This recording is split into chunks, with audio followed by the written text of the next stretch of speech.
Hi dear friends, good morning or good afternoon or good evening or good night wherever you are. I'm going to start a new IOC Daoland public health care class according to the Daoland program.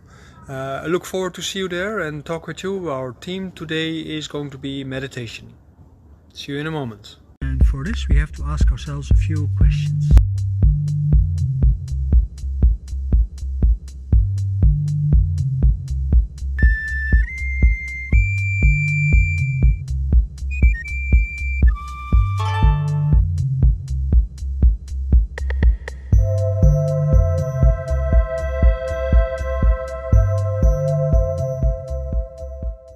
Welcome in the weekly open class. This is a practice class, so what we're going to do is we're going to work on some practices. Today the plan is to work on meditation because we haven't done much about meditation yet, and meditation is an essential part of daily life. According to Taoism, life in itself is a meditative experience, and I don't know if you ever took any drugs, or you were drunk, or you were very excited about your boyfriend or girlfriend, or a new job or something like this.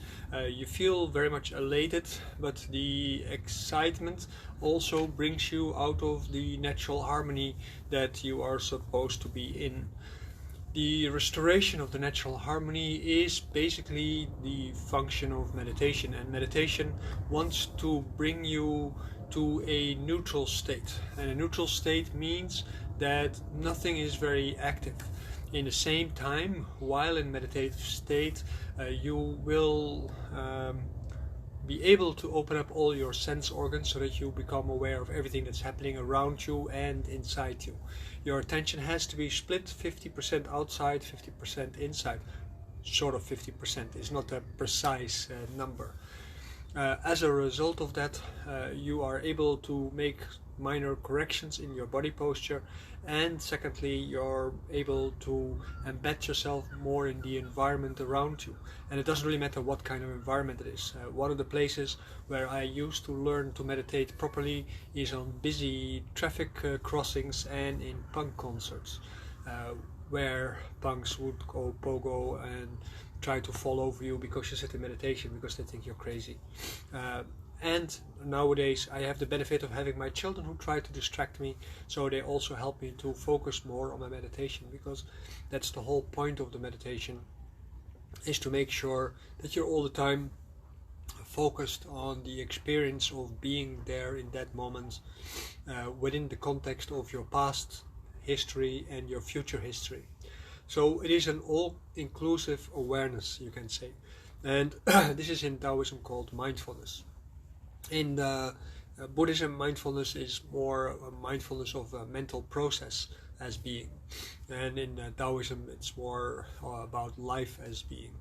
That is a very big difference.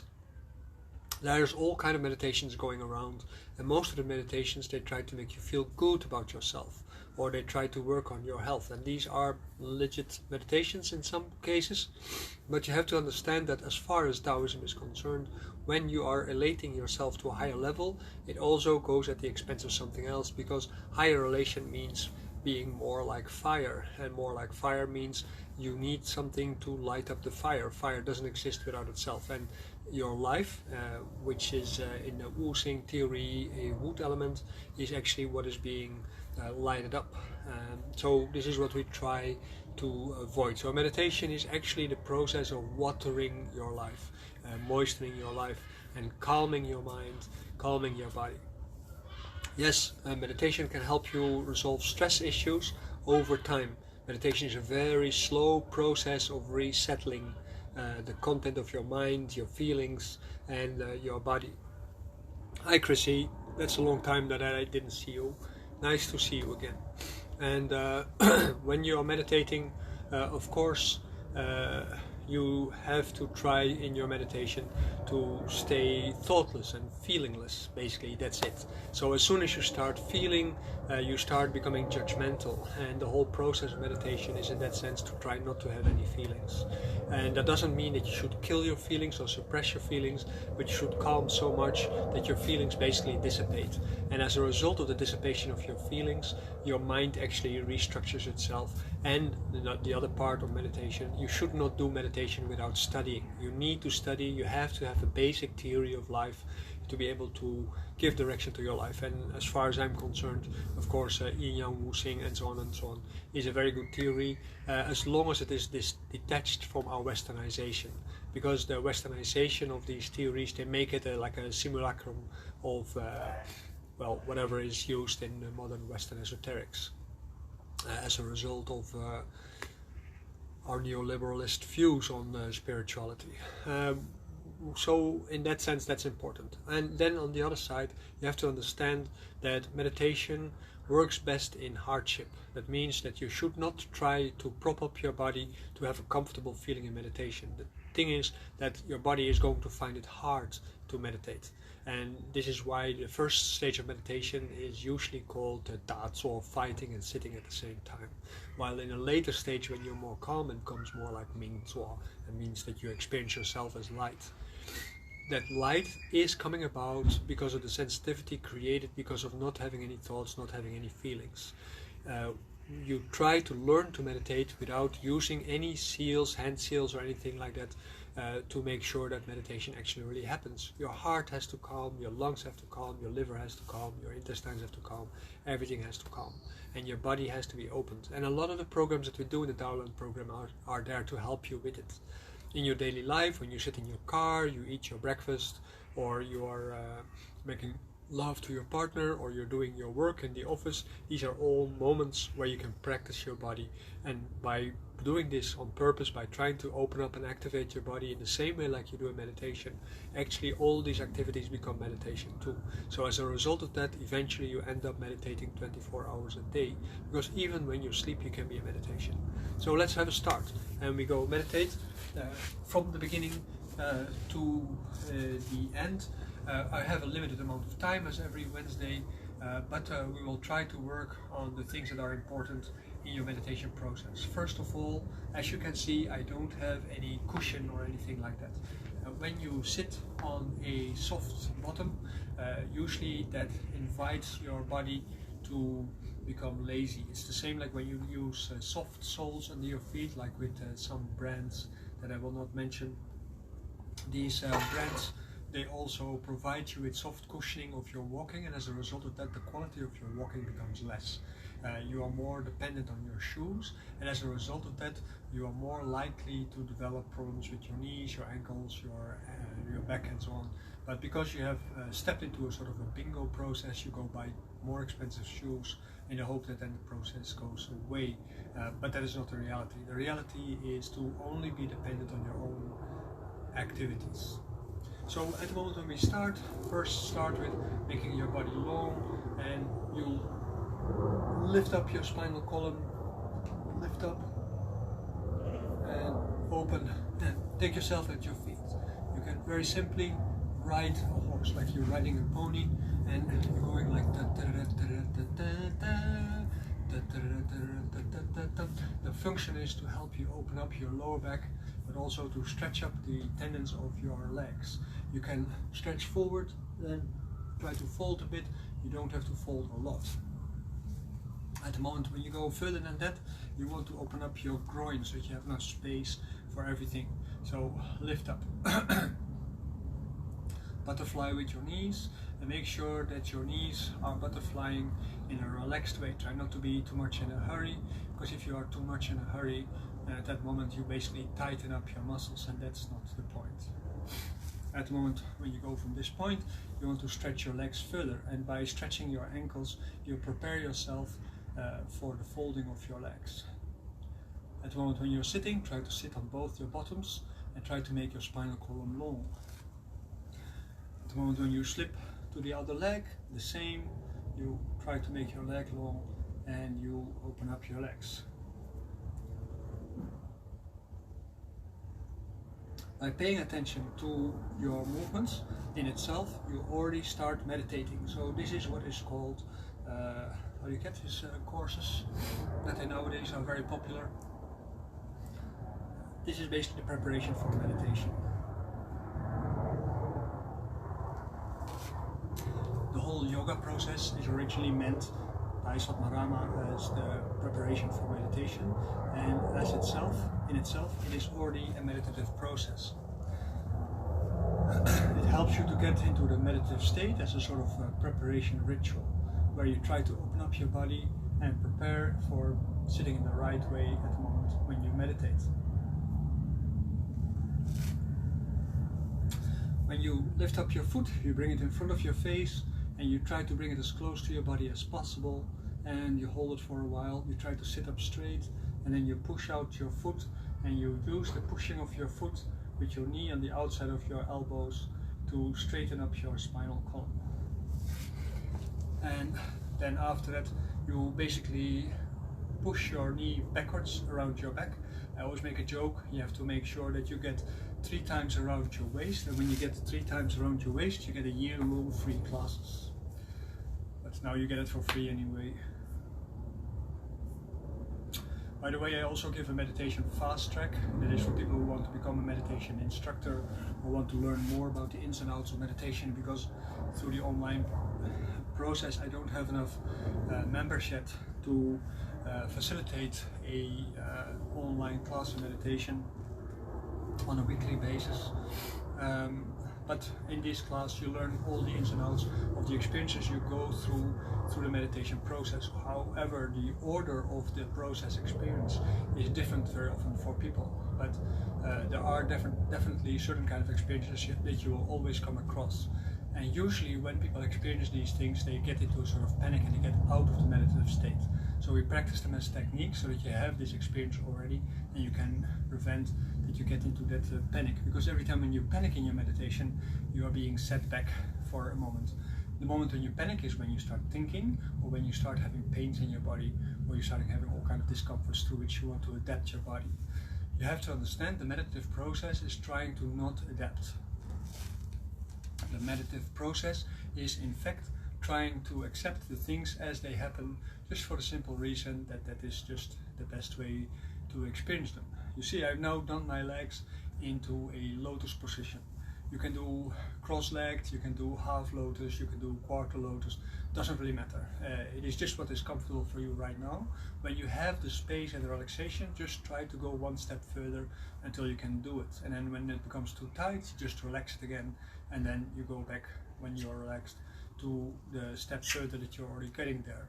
And usually within 2 months to a half year, you should be able to sit from cross-leg to lotus position if you meditate every day for about 1 hour.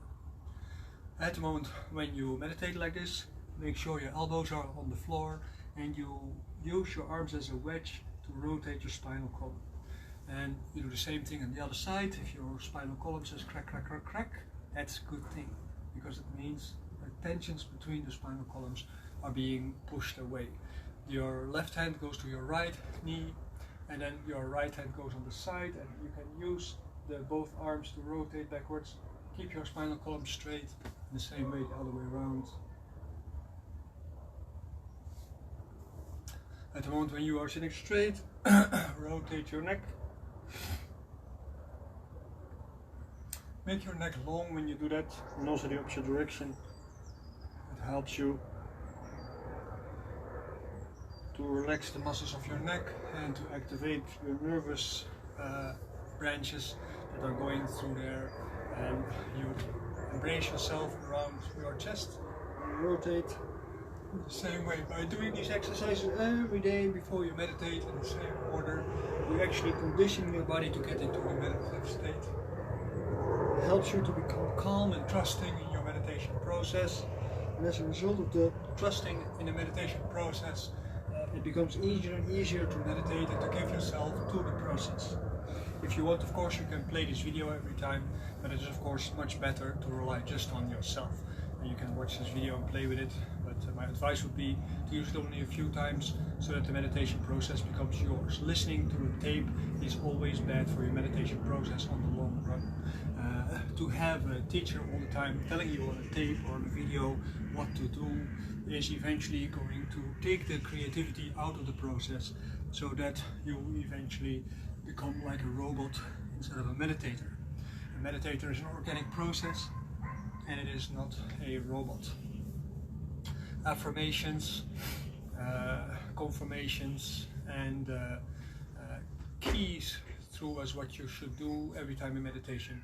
It's a waste of time. The best what you can do is put an alarm for 1 hour or 2 hours or 3 hours, and then after some time when it comes or goes off, then you can stop your meditation. But until that time you have to stay busy with your meditation and try not to get interrupted in the process.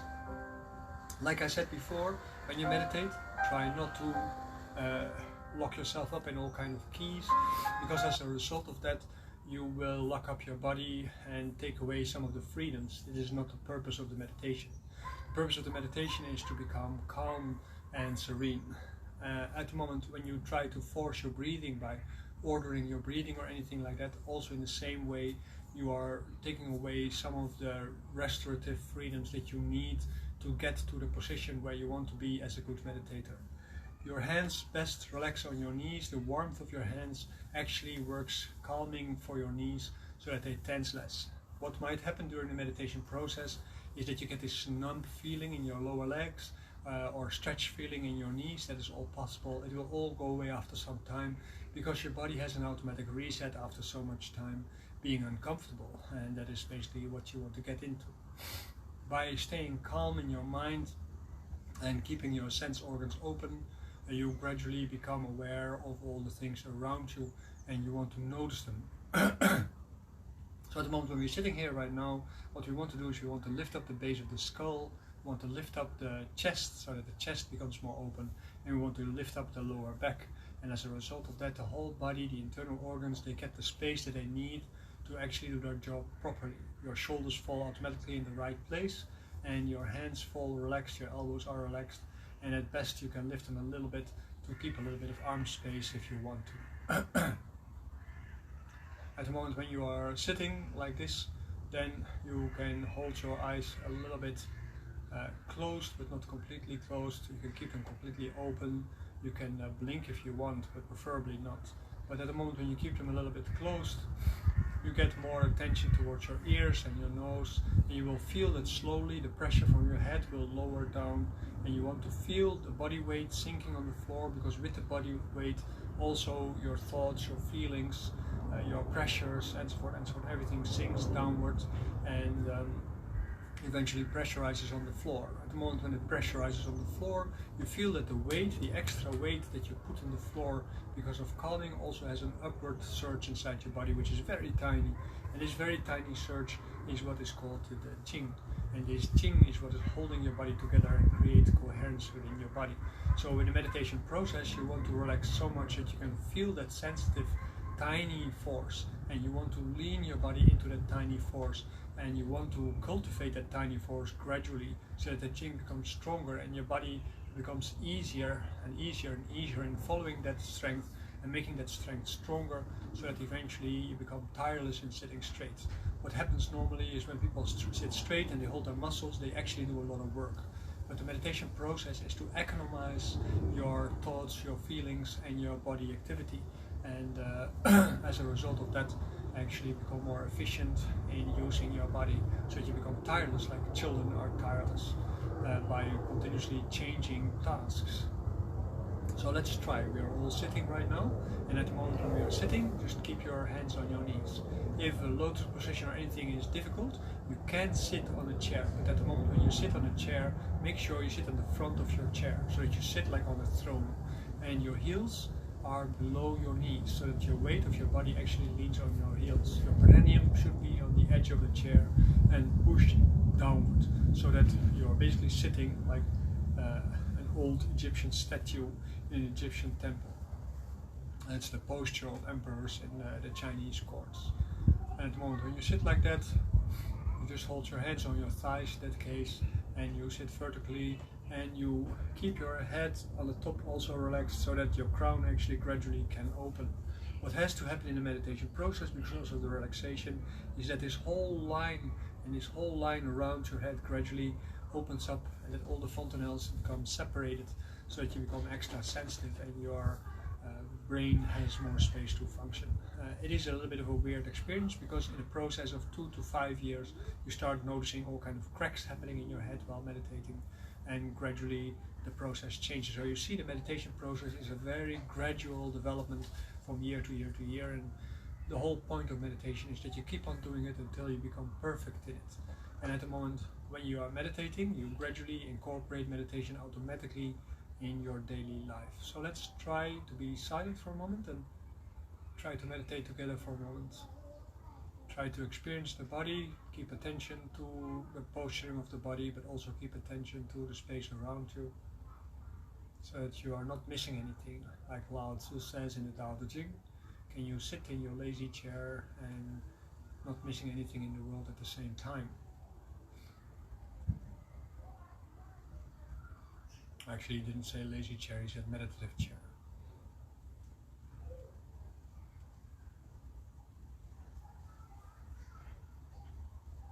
Keep your attention partly focused in the Dantian as the center of your body. And you make sure that because of doing that, the circulation of the qi and the blood in the body all the time returns to its origin and becomes stronger. You don't have to do anything for that. The process is natural. If it wouldn't happen by itself, you would actually already be dead. So you don't have to worry about it. There's nothing that you need to force. You only have to follow the nature of your body and the nature of your senses and the nature of your awareness.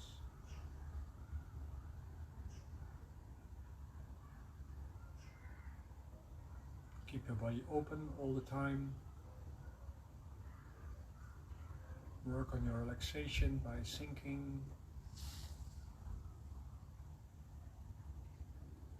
If you want, you can keep your tongue to your palate. It helps to create circulation.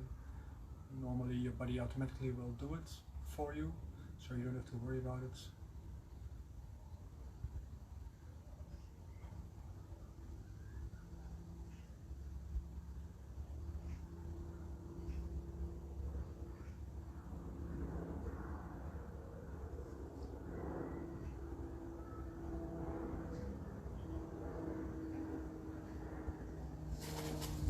Every time when you feel there's a little bit of space available, use the activity of your body to make that space more available by actualizing it.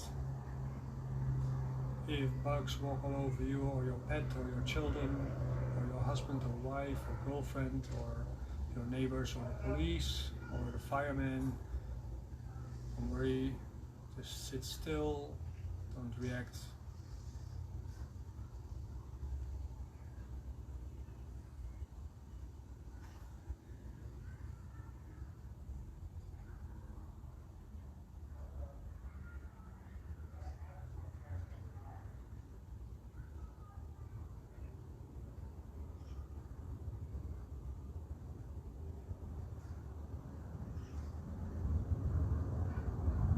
I have a fly on my arm, very funny.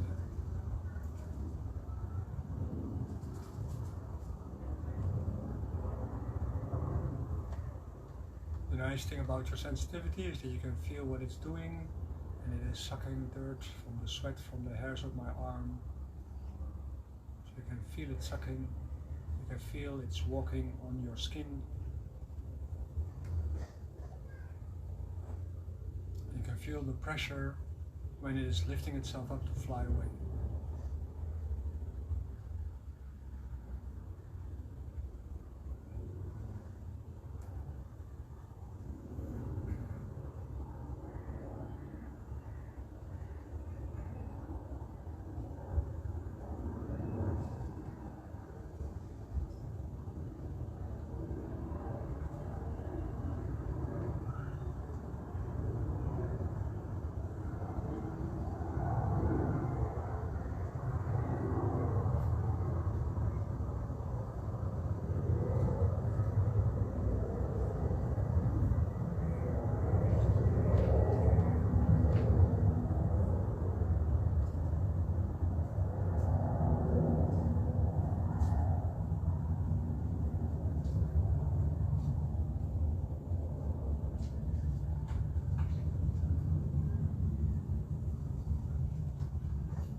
once you are in meditation,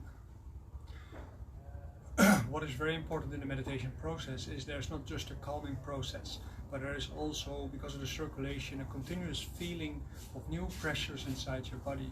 And by trying to experience these new pressures, you gradually open up yourself and you find that new spaces being created, like for instance the tensions of your chest, tensions of your shoulders, your neck, your diaphragm, your lower back, your hips, your knees, your ankles. So the meditation process is a continuous cleaning of your body of tensions which are in the way. We have now done a short session on how to meditate, and I hope this is very helpful for you, that you use it for your benefit. There are a lot of other things in the meditation process which are important, and this meditation specifically is called Dantian meditation, because at the moment when you're meditating, the core of your focus is in the Dantian, and at the same time it is, as a Chang, it is actually focused on everything at the same time. The process is to help you develop the natural restorative processes of your body, and as a result of that find a pathway to stimulate your body. It is the foundation of Qigong, of Daoyin, of Tuna, of the breathing exercises, and of Tai Chi Chuan and Tai Yi Chuan, Tai He Chuan, and so on and so forth. When you are going through all these processes, you also learn to appreciate the experience of life. The natural follow-up of these practices is the Unc meditation, where you start developing an alchemical process, and then there is the Lingshan meditation, where you develop a Ling body, which is your immortal body, with which you eventually will have to go to, either heaven, or when you do more like shamanic kind of work, going to the underworld to retrieve souls or to restore the souls of the living when part of it is missing, or do exorcism and all kind of other things that you can do with it. But also in acupuncture and in massage, this is actively used, as my students can attest when they have that experience with my therapy. And at the moment when you are going through the meditation process, you have to understand it takes a long time. You don't learn to meditate in a short time. You only learn the basic techniques in a short time. The meditation process is an ongoing learning process throughout the whole of your life, and you need your time to do that. You need to take that time, and you have to make a reservation for that time. There is no free Sunday in meditation. There is no free time meditation. You are supposed to meditate 7 days a week, 24 hours a day. And at the moment when you achieve that, then at that moment you start becoming what is called somebody who has actually passed the beginner stage. So at the moment when you cannot meditate 24 hours a day, you are still just a beginner. The official title for this stage is called princess. This titling of princess is actually from Hinduism. And at the moment when you are achieving a little bit more, and you come to the point where you actually start having an insight into your meditation process, it is called the prince stage. And at the moment when you develop this prince stage, then gradually you can become a queen, and it means that you are actually becoming ready to teach. And at the moment when you become a king, then at that moment you are actually a teacher.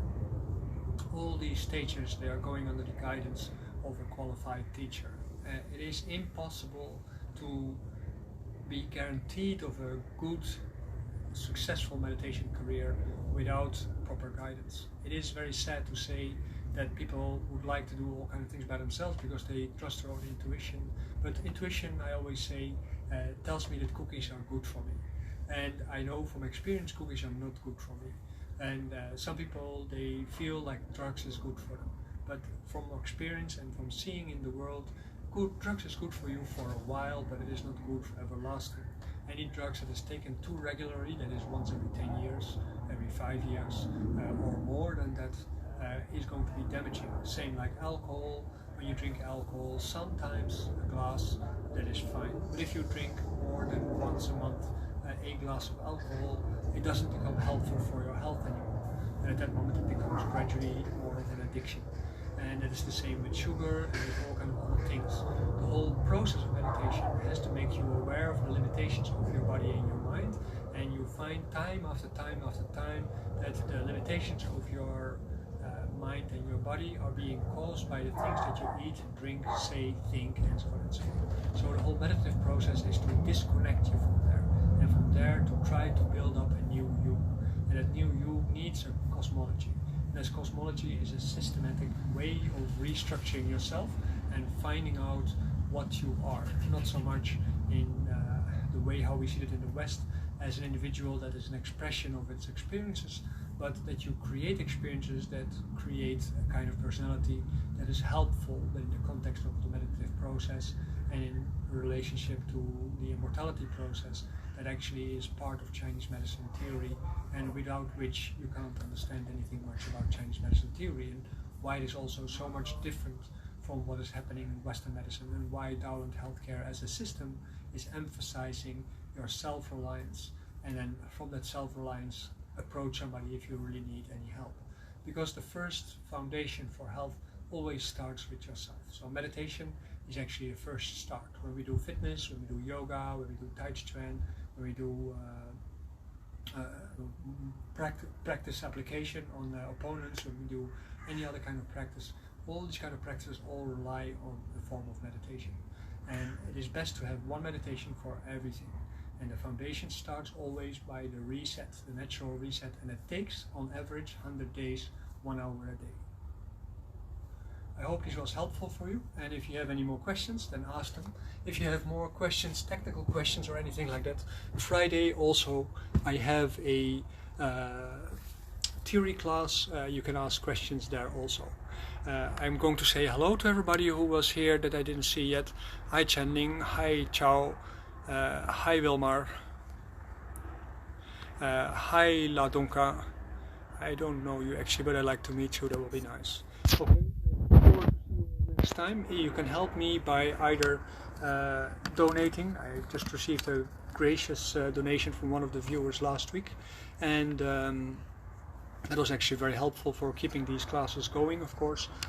You can also become part of my Patreon and donate every month a few dollars so that I can keep up this service and activity.